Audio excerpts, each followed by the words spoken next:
All right, in the world of cybersecurity, there's this really powerful idea that is completely changing the game. It's called zero trust, and it starts not with a bigger, stronger wall, but with one single, pretty radical assumption. And that one question right there is the entire foundation of this new security philosophy. What if nobody gets a free pass? Not your coworkers, not your boss, not even the devices that are supposedly safe inside the network. This is the core idea that's driving the zero trust revolution. So, what exactly is a zero trust architecture? Well, you can think of it as a security model built on one incredibly simple but powerful rule: never trust, always verify. It just assumes that no user, no device, no system is automatically trustworthy, even if it's already connected to the internal network. Every single time something or someone wants access, they have to be authenticated and authorized. Every single time. Now, to really get why zero trust is such a big deal, we have to take a look at what it's replacing. Let's dig into why the old way of doing things is, well, basically broken. For decades, cybersecurity was built kind of like a medieval fortress. We called it the castle and moat model. And the idea was simple, right? You build a massive, strong wall around your network, and if you could get past the guards at the gate, log in once, you were considered a trusted friend inside the castle walls, free to go pretty much wherever you wanted. But let's be real, those castle walls have totally crumbled today. We've got people working from home, our data is stored in the cloud, and everyone's connecting from their personal phones and laptops all over the world. The whole idea of an inside of the network doesn't really exist anymore. And of course, attackers know this. They've become masters at hopping right over that one single wall of defense. So, if the castle and moat is broken, what's the solution? Let's use a really simple analogy here to make this new way of thinking crystal clear. Think about it like this. The old way is like a regular office building. You flash your badge at the front desk, and then you're in. You can wander the halls, go to any floor, pretty much do what you want. But zero trust, that's a whole different ballgame. It's like a high-security government building. Your identity isn't just checked at the front door. It's verified at every single door inside, making sure you only get into the specific rooms you're cleared for.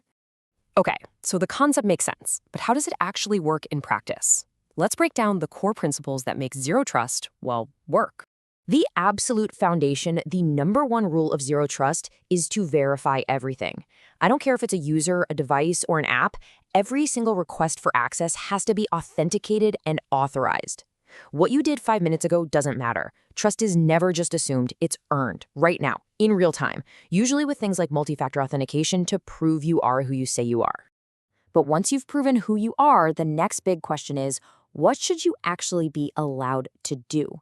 And that brings us to the second principle, which is a huge one: least privilege. This just means that users and systems only get the absolute bare minimum level of access they need to do their specific job. That's it, nothing more. If you're in accounting, you're not getting access to the engineering code. It's really that simple. Now, this next one requires a big mental shift. Even with all this verification and limited access, what if an attacker still gets in? Well, zero trust operates under an assume breach mindset. This means it just presumes a threat is already inside the network somewhere. And that forces the system to constantly monitor everything that's happening, always looking for anything weird. The goal isn't just to keep bad guys out, it's to make sure that if they do get in, they can't go anywhere and they get caught immediately. And this constant checking doesn't just apply to people. The final principle extends all this scrutiny to the actual devices they're using. Access isn't just about who you are anymore. It's also about the health of the computer or phone you're using.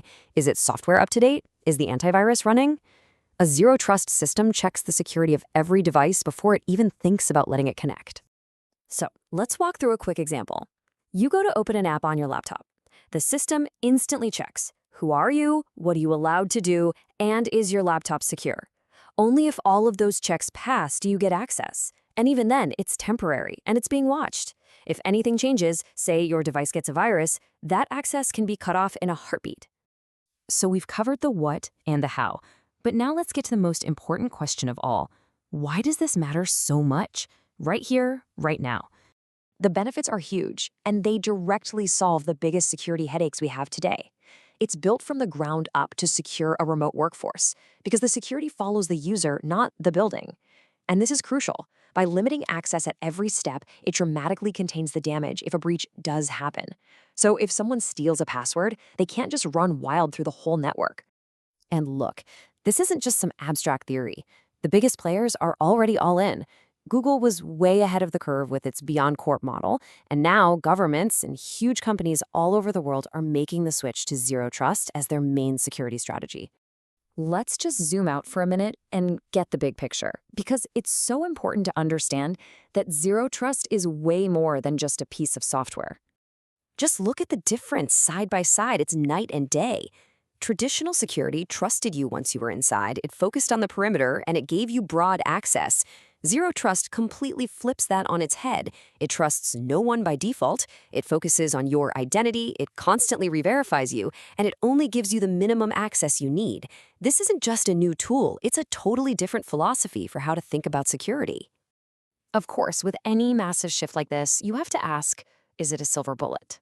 And the short answer is no, not exactly. It's really important to understand the challenges. Making the switch to zero trust is not a quick fix. It takes a ton of careful planning, and you absolutely need a solid system for managing who everyone is. You can't just buy a zero trust box off the shelf and plug it in.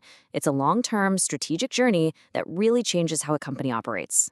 Ultimately, when you boil it all down, it comes back to this one powerful idea.